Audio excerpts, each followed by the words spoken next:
this video, how my subscriber got out of CKD thanks to natural treatments. And also, the most powerful way to get rid of swelling naturally. And is natural sea salt something your body actually needs? Catherine here, I'm a doctor of natural medicine and today I'm answering your questions.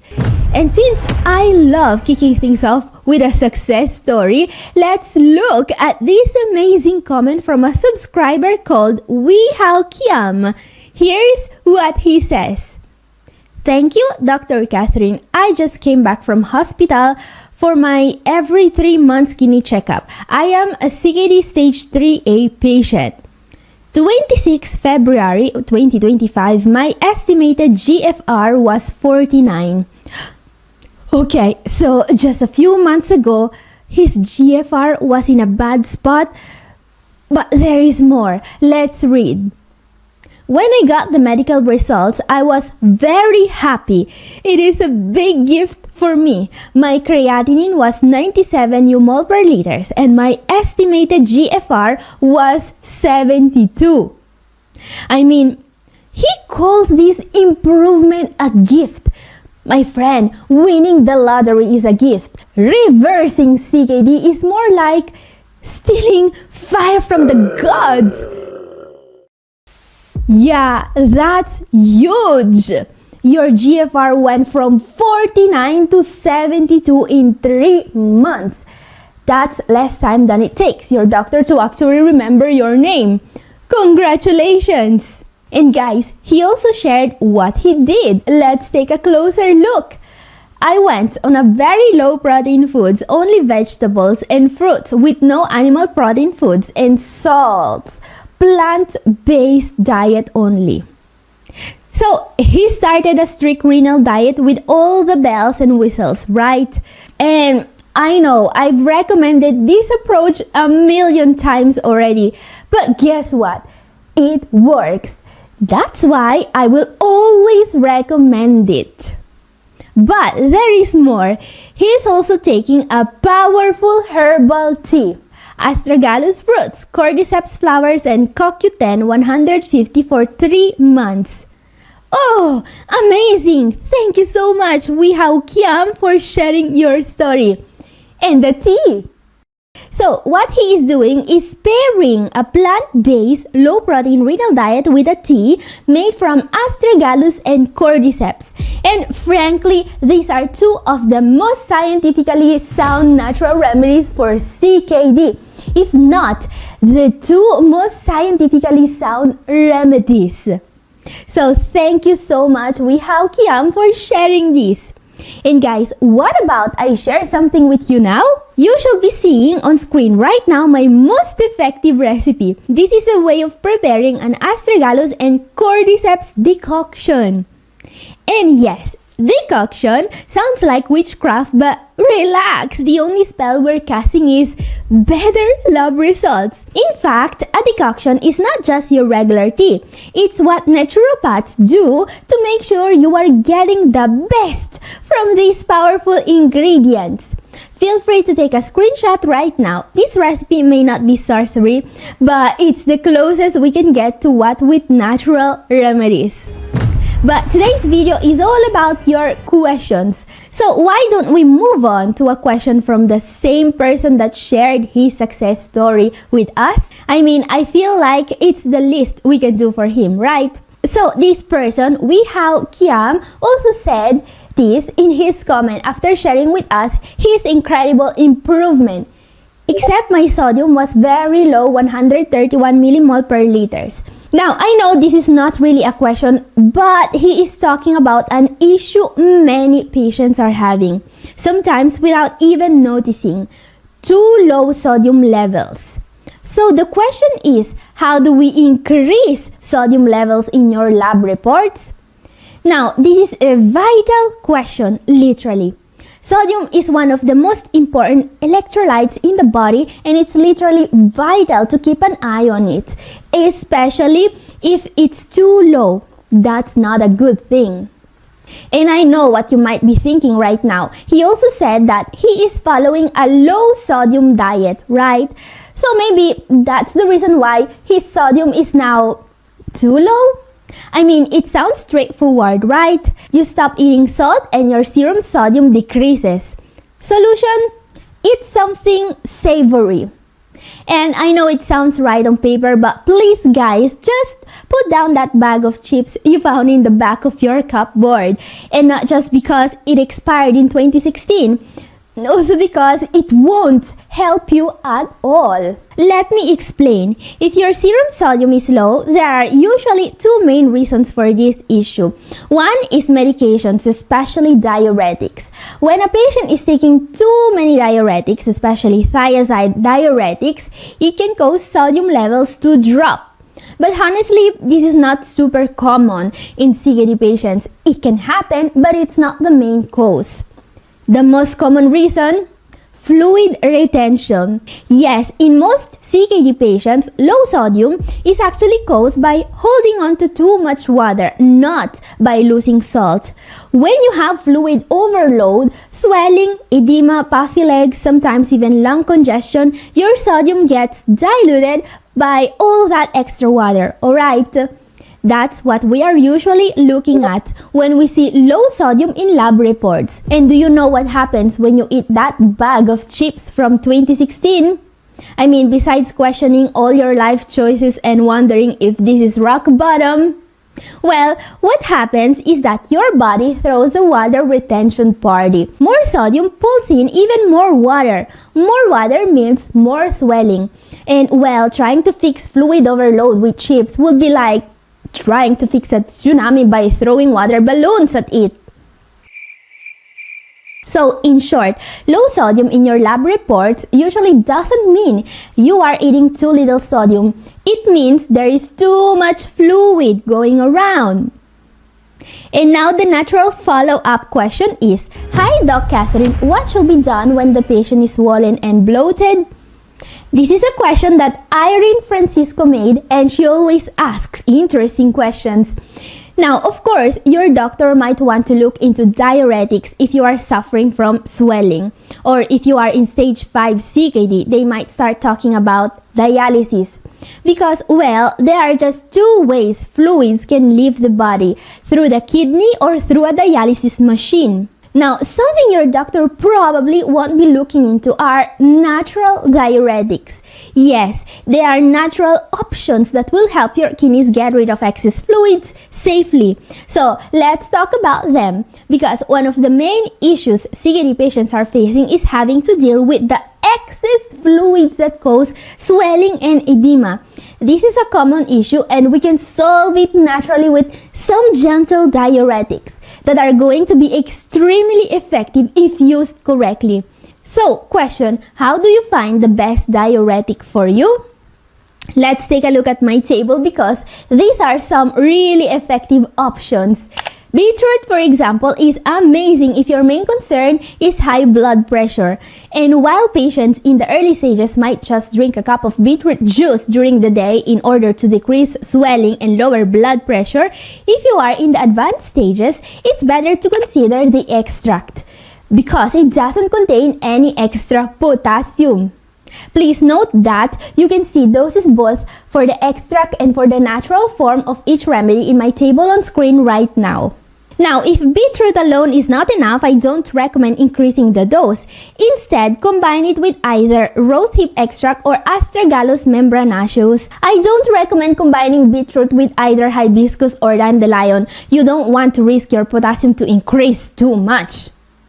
But rosehip and astragalus are safer, and yes, you can include rosehip buds in your astragalus and cordyceps decoction if you can find them.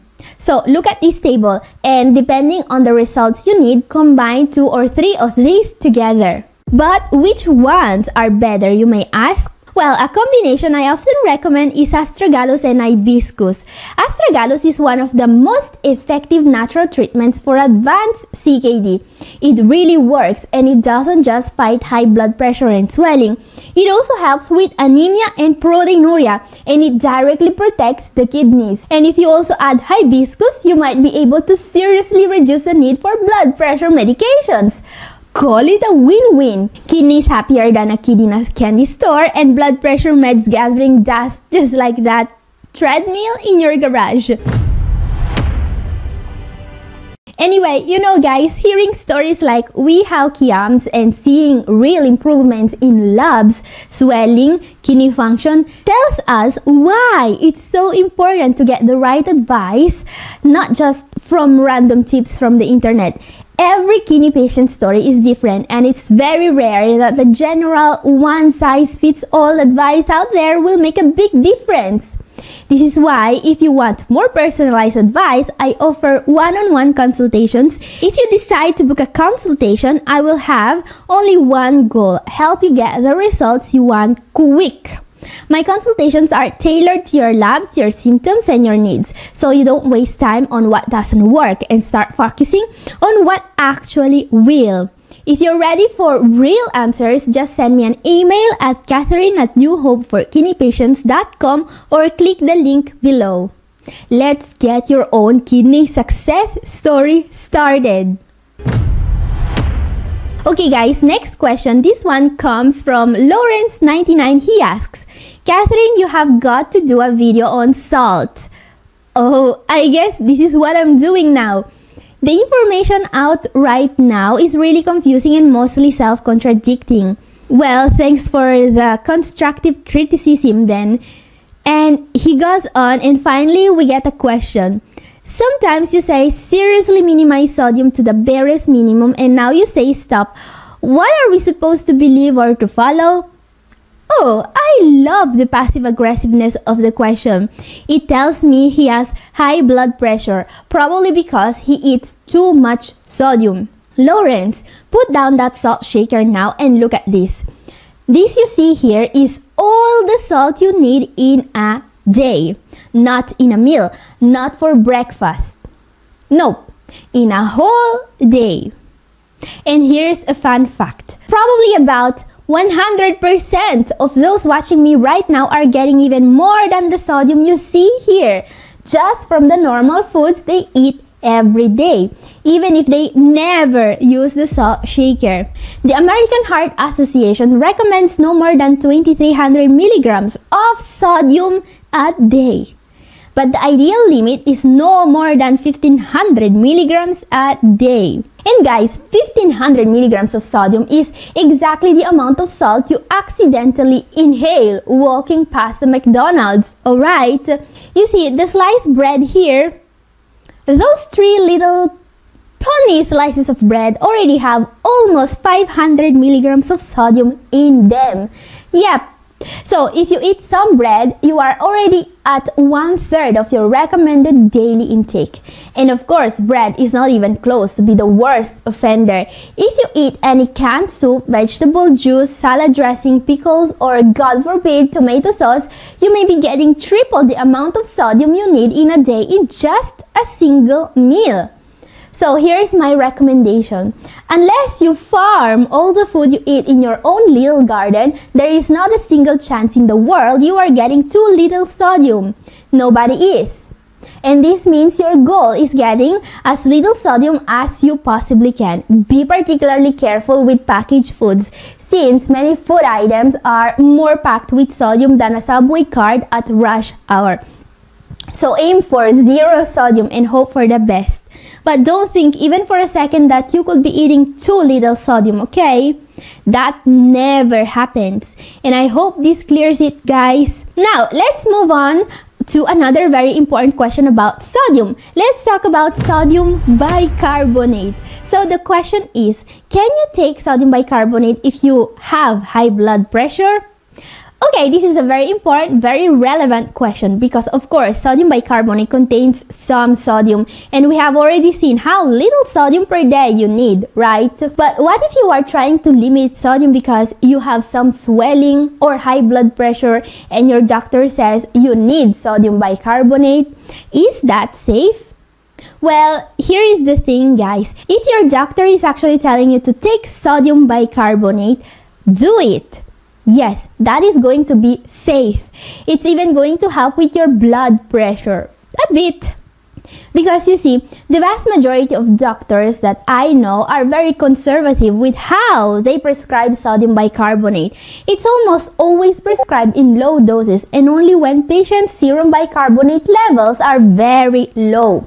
Frankly, I see a lot of patients that will benefit from more sodium bicarbonate, and I almost never see patients that have been prescribed too much sodium bicarbonate. Why am I telling you this? Because in CKD patients, sodium bicarbonate is used to treat metabolic acidosis. Now, metabolic acidosis is a very serious condition and it can do a lot of damage to your kidneys. It will make CKD progress a lot faster. It will eat away your bones and your muscles. But here's the thing. Some doctors will tell you to just, watch those numbers even when you would actually need treatment. So yeah, if your metabolic acidosis is so serious, your doctor tells you to take sodium bicarbonate, just do it. It won't make your blood pressure any worse, I promise. In short, worried about sodium bicarbonate's salt content? Relax, it's safer than whatever you put in your coffee this morning. Just make sure you are not self-prescribing. Treat it like a medication and you will be fine. Okay, next question. This one of the most frequently asked questions I get. Hey, can I take insert trending salt product name here? Okay guys, I have about 1,000,000 of these questions. Can you drink electrolytes? What about Himalayan salt? Is natural red mont salt good for you? How about seaweed salt or natural sea salt and Celtic sea salt? So every day I go in the comment section, I find out about 2 or 3 new panaceas that are nothing more than salt. Yeah. If the humankind used the same amount of effort in treating CKD they use in finding new ways to sell salt to people on the internet, there wouldn't be a single dialysis clinic left in the world. Okay guys, here's the thing. Every day, misinformation on the internet kills 700 billion people. How does it do that, you ask? By selling salt to CKD patients. Listen, if you have CKD and you take any of these natural salts, you may literally risk your life, alright? And when I say literally, I mean it. Too much sodium in your diet puts you at risk for heart disease and stroke, the #1 cause of death in the world. And guess what? Your heart doesn't know where this sodium is coming from. It makes no distinction between sodium from Celtic salt or from a Big Mac. It's all the same. Himalayan salt, natural sea salt, red mont salt, they all can and will shave precious years from your life expectancy. So what's the difference between sodium bicarbonate and Himalayan salt then? Why one is good for you and the other will make your life shorter? The difference is that sodium bicarbonate is medicine. It improves a serious medical condition. But the only thing Himalayan salt will improve is the financial situation of the scumbag who is selling Himalayan salt to you. So here's the thing. With the exception of sodium bicarbonate, if it has salt in it, it's bad for you. Don't take Himalayan salt, avoid electrolytes, and I don't care how many subscribers the people pushing this stuff have. Being popular is not the same as being right. Don't let them take your life just to con you out of a few bucks, alright? So there you have it guys, all you ever wanted to know about sodium, but we're too afraid to ask. And if you want more answers to your questions, my video up here is for you, and this is all for today. Thank you for watching. God bless you all. Bye-bye.